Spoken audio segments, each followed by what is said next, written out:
Welcome to Sajine Clarity Podcast, a space to explore your clarity journey from survival to authenticity. I'm Sajine, and here we dive into the raw truths of breaking free from the expectations we've grown up with, rediscovering our voices, and thriving after life's challenges. But this isn't just about my story. It's about life, from relationships and self-discovery to the messy, beautiful questions we all face. No topic is off limits here. So if you're ready to embrace courage, healing, and living life on your own terms, you're in the right place. Let's connect. Let's grow. Welcome to the journey.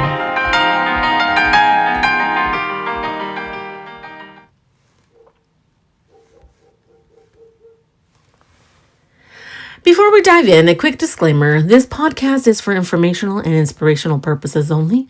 I'm not a licensed therapist, counselor, or medical professional, and the content shared here is based on personal experiences and insights. If you're facing significant challenges, please seek the support of a qualified professional. Remember, your journey is unique, and you deserve the care and guidance that's right for you. Well, welcome. I am super excited for today's topic, I guess you would say.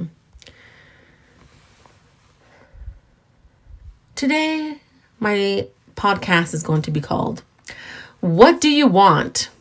Reclaiming the clarity to choose your own life.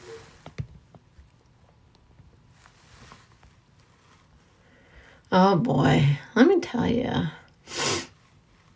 I'm so glad you're here. Today I want to start with a question that sounds incredibly simple, but I think many of us have surprisingly difficult time answering it. What do you want? Not what does your family want for you, not what does society tell you you should want, not what does Instagram tell you that successful people have, not what does your partner want, not what would make everybody else comfortable, not what would make you look successful. I'm asking you, what do you want? That's the number one question. Because I've been thinking about this question a lot lately. Everywhere we look, something is telling us what we should want. We are bombarded with advertisements telling us how we should look, what we should wear, what makeup we should use, what perfume we should smell like, what car we should drive, what house we should live in, what vacation we should take, what food we should eat, and even what kind of relationship we're supposed to have. And then there are the less obvious messages. We're told what a good woman looks like. We're told that we're supposed to be forgiving, kind, sweet, accommodating, understanding, and patient. And yes, those all can be beautiful qualities. But there's a difference between being kind and abandoning yourself. There's a difference between forgiveness and allowing someone to repeatedly violate your boundaries. There's a difference between being accommodating and constantly being making yourself smaller so everyone else can have what they want. And there's a difference between peace and silence. Sometimes we call it peace when what we've really created is a life where nobody is allowed to be upset with us because we've learned to never say no. So today I want us to get curious. What do you want for your life to feel like? What do you want in your home? In your relationships? What do you want your days to sound like? What do you want to eat? Wear, create, learn? What do you want to stop doing? And perhaps most importantly, what don't you want anymore? Because sometimes clarity begins with knowing what you no longer consent to. Section 1. The world is constantly telling us what to want. Think about how much information comes at us every single day.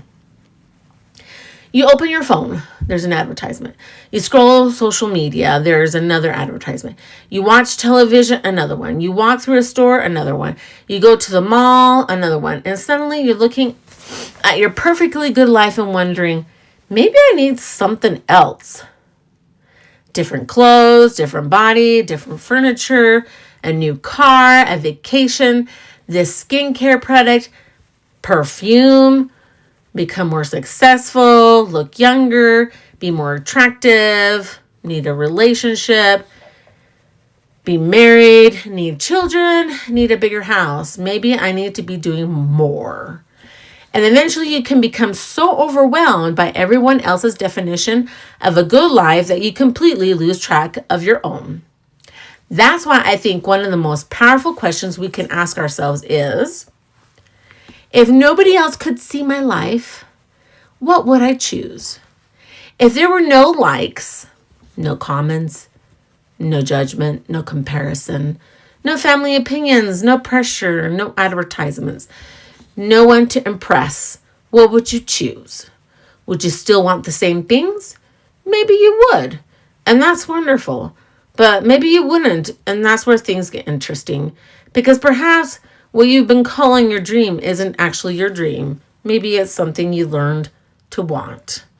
Now, for me, something that I've noticed and has helped me tremendously is I get bombarded by so many advertisements on social media on beautiful clothing.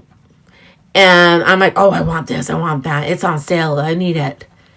And then they actually put this horrendous thing on there. Only 5 left. Only a few left. 1 left. And you're thinking, oh, I need to get it before I get nothing, right? And even sometimes you'll think about it too long and it says sold out. And then you feel horrified. But then only to think that maybe 1 or 2 weeks later, it miraculously has come back. And it's still on sale. And you're thinking, wait a minute. What's going on? Right? And so what I've done is I actually will wait a week or 2 before I decide if I want an item.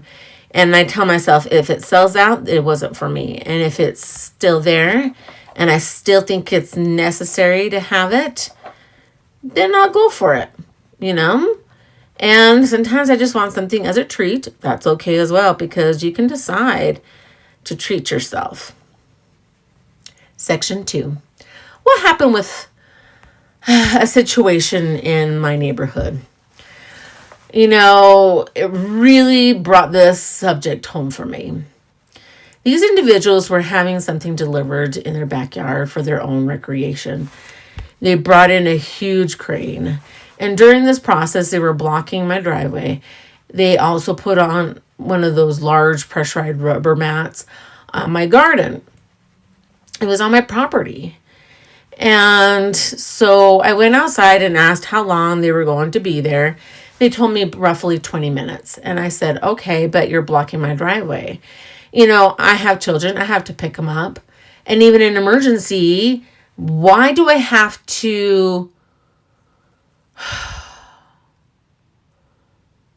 kind of like, I don't know, get permission from an outsider to leave my own home? I shouldn't have to just, explain it to anyone, And then he was like, no, we're not. And I said, yes, you are. And then I noticed those mats and I asked about it and they explained that it was there for the crane. And I said, no, that needs to be removed from my property. The driver became upset with me. He told me it wasn't going to hurt anything. He said it wouldn't hurt my garden. And I was like, no, that's not the point. The point isn't whether you personally believe it will hurt my garden. The point is you didn't ask. You don't get to decide what happens on somebody else's property simply because you believe the consequences aren't significant. Because I have, lots of plants there. I have plumbing. What would you call it? The irrigation systems there, right? And I have concrete. I have things that I'm responsible for. And ultimately, it's my property. So I told them again, take it off my property. He was angry. He mumbled, but he took it away. And afterward, I thought about how easy it would have been for my old version of me to say, oh, it's okay. Don't worry about it. It's only 20 minutes. I don't want to cause a problem. I don't want them to think I'm difficult. I don't want them to be angry with me. But I didn't. I simply said no. And that moment reminded me of something incredibly important. Sometimes clarity isn't knowing what you want. Sometimes clarity is knowing what you don't want. I didn't want strangers using my property without permission. That was enough. I didn't need a 10-page explanation. I didn't need them to agree with me. I didn't need them to understand my reasoning. I didn't need their approval. I knew my answer, no, and that's clarity. Section 3. You don't need permission to have a preference. I think women especially can be conditioned to believe that our preferences need to be justified. If we say no, we need a reason. If we don't like something, we need an explanation. If we're uncomfortable, we need to prove why. If someone crosses a boundary, we sometimes feel like we have to convince them that the boundary is legitimate. But your preference doesn't have to be universally approved. You're allowed to say, I don't like that. I don't want that. That doesn't work for me. I don't consent to that. I have changed my mind. I don't want to participate. I don't want that in my home. I don't want that relationship. I don't want to spend my time that way. And sometimes I don't want to explain it. That doesn't make you selfish. It doesn't automatically make you mean. It doesn't make you difficult. It doesn't mean you've stopped caring about other people. It means you're recognizing that your life belongs to you. Section 4. Peace is something you get to define. I've also been thinking about the word peace, because sometimes we're told that peace means everybody around us is happy, but that's not necessarily peace. If you have to constantly monitor everybody else's emotions to keep the environment calm, you're not necessarily experiencing peace. You may simply be managing everyone else. Real peace can look very different. Maybe peace for you is quiet house.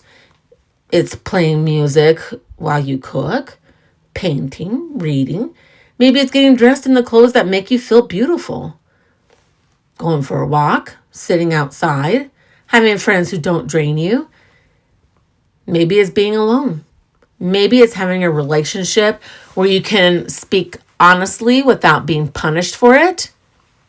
Maybe it's eating food you genuinely enjoy instead of following whatever trend is currently popular. Maybe it's not having to defend every decision you make. Maybe it's simply waking up and realizing, I like my life. That's a beautiful form of clarity. Section 5. What do you actually want? So let's bring this back to you. Imagine that tomorrow every advertisement disappeared, every influencer disappeared, every person who had an opinion about your life disappeared. Nobody could compare you. Nobody could judge you. Nobody could tell you what success looked like. What would you choose? What you want a quiet life? Would you want a quiet life? An adventurous life, a creative life, a social life, a peaceful home, a career you love. More travel, more time outside, more art, more music, more books, more friendships, more solitude. A relationship, no relationship. A traditional life, something completely unconventional. There is no correct answer. That's the point. You get to discover your answer. And you might discover that what you want changes. That's okay too. Clarity isn't a contract. You're allowed to grow. You're allowed to change. You're allowed to say, I wanted that 5 years ago. I don't want it anymore. You're allowed to outgrow people. You're allowed to outgrow environments, allowed to change your style, allowed to change your career, allowed to change your mind. You are allowed to discover something new. Section 6, the parking lot moment. I had another little experience recently that reminded me of this. I was trying to get into a parking spot. I had my blinker on. I had been waiting, and another vehicle came right in front of me and took the spot. The women in the vehicle were laughing. And I remember thinking, really? Now, thankfully, I found another parking spot almost immediately. And I could have simply driven away angry. But instead, I called out from a distance, hey, you can't do that. And they reacted as though I had committed some enormous offense. But I wasn't trying to fight with them. I wasn't trying to create a scene. I simply wanted to say, you don't get to treat me like I'm invisible. And that was another reminder. There are moments in life when standing up for yourself isn't about winning. It's about refusing to participate in your own disrespect. That's a powerful distinction. You don't have to become aggressive. You don't have to become cruel. You don't have to become the person who hurt you. You simply become clear. Section 7. Clarity is not selfish. If you spent years being a people pleaser, clarity can initially feel selfish. You might feel guilty. You might wonder, am I being too much? Am I being difficult? Should I let it go? Should I be nicer? Maybe I'm overreacting. And sometimes we do need to pause and evaluate our behavior. Self-awareness matters, but self-awareness doesn't mean automatically assuming you're wrong whenever someone doesn't like your boundary. Sometimes another person's discomfort is simply evidence that you encountered a boundary they weren't expecting. That's different. Their disappointment doesn't automatically mean you've done something wrong. Their anger doesn't automatically mean you've been cruel. Their disagreement doesn't automatically invalidate your decision. You can be kind and still be firm. You can be compassionate and still have boundaries. You can forgive someone and still decide they don't get access to you. You can love someone and still say no. You can care about people without abandoning yourself. Section 8. Your life doesn't have to look like anyone else's. So today I want to challenge you to stop asking, what am I supposed to want? And start asking, what do I want? What kind of home? Friendships, relationship, work, morning, evenings, clothes, food, environment, conversations, energy, boundaries, what kind of peace? And then ask even harder question, what am I willing to stop tolerating in order to have it? Because sometimes we know what we want, but we haven't created the boundaries necessary to protect it. You can't create a peaceful life while constantly allowing chaos into it. You can't create healthy relationships while repeatedly accepting disrespect. You can't create time from creativity if every available minute belongs to somebody else. You can't create a life that feels like yours if you're constantly living according to everyone else's expectations. Clarity and boundaries work together. Clarity tells you what matters. Boundaries protect what matters. So now, get out your papers. I'll give you 5 journal prompts to get you thinking about this. Okay? Number 1, if nobody could judge me, what would I choose for my life? 2, what am I currently doing because I actually want to? And what am I doing because I feel like I should? 3, what are 3 things I no longer want in my life?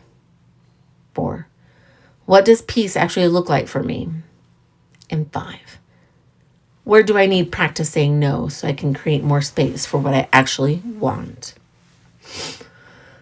All right, so now we're going to go ahead and sit down, relax, and get going through our guided meditation.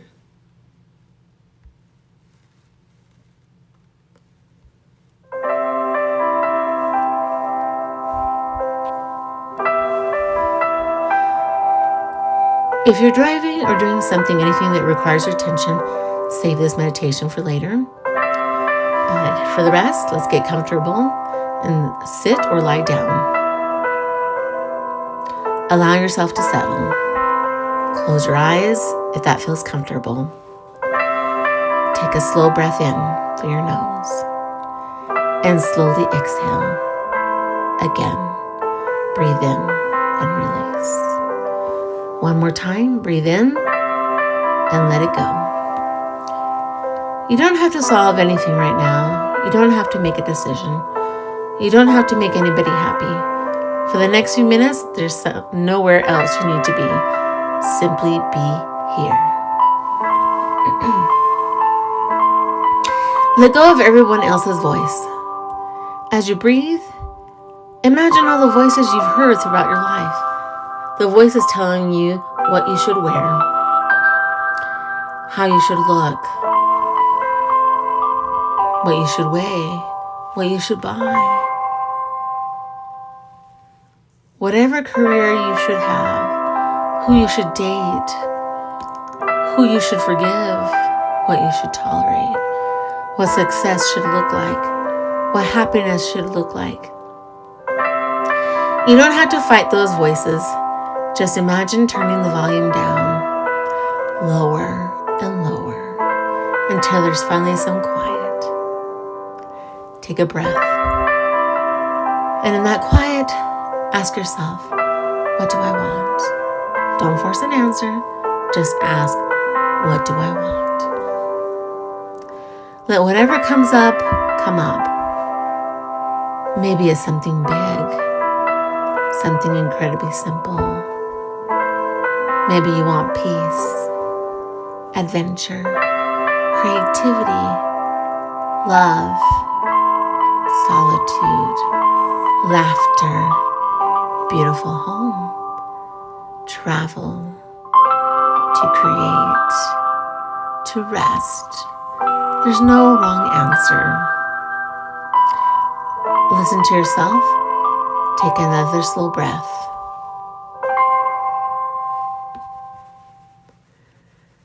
And ask, what makes me feel alive? What activities make me lose track of time? What environments make me feel safe? What people allow me to be by myself? What does my body relax around? Notice what comes to mind.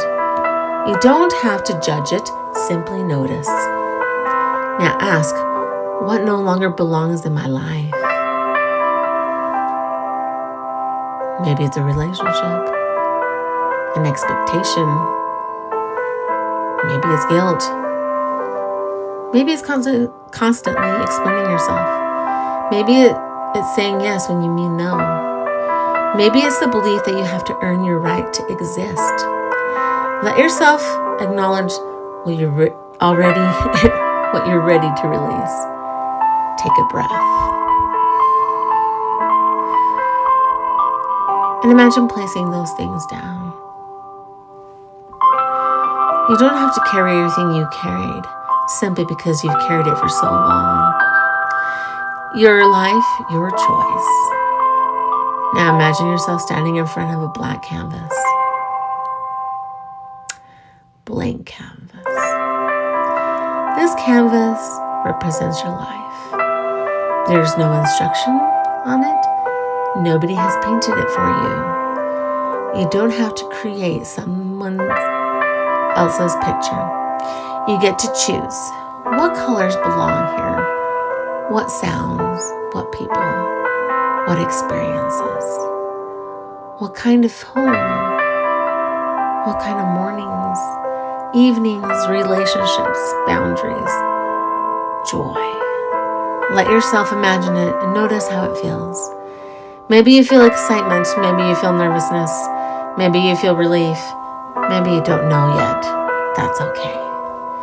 Clarity doesn't always arrive as an answer. Sometimes it begins as a question. Your boundary? Now bring one boundary to mind.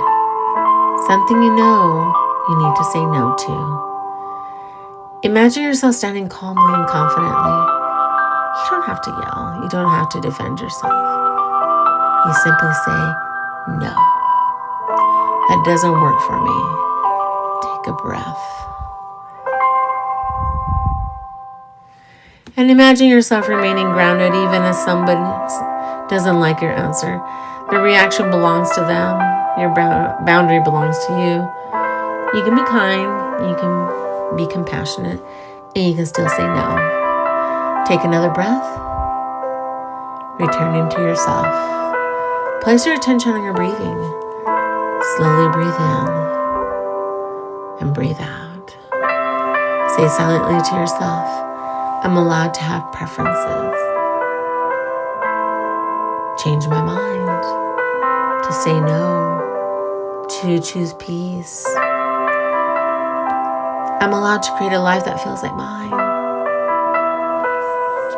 And take a breath and release. Before you open your eyes, ask yourself one final question. What is one thing I can choose for myself this week? Don't overthink it. Let the first honest answer come up. Hold on to that answer. Take one final slow breath, and when you're ready, gently open your eyes. Welcome back. Remember, you don't have to figure out your entire life today. You only have to become a little more honest about what you want. One choice, boundary, breath, one day at a time.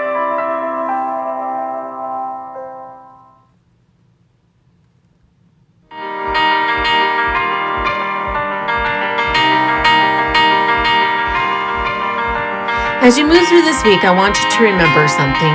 You're allowed to want what you want, and you're allowed to change your mind, preferences, say no. Protect your home, protect your time, protect your energy. You're allowed to decide what belongs in your life, and that doesn't mean that there's something wrong with you, and you don't have to become hard to become strong. You don't have to become cruel to have boundaries. You don't have to stop being kind. You simply have to stop confusing kindness with self-abandonment. The question isn't what will make everybody else happy. The question is, what kind of life do I want to create? And then one choice at a time, you get to create it. Thank you for spending time with me. Until next time, remember, your clarity is yours, your life is yours, and you're allowed to choose what belongs in it. Thank you so much. Until next time, if you love this, share it with every friend that you have so they can start seeing clarity just like you.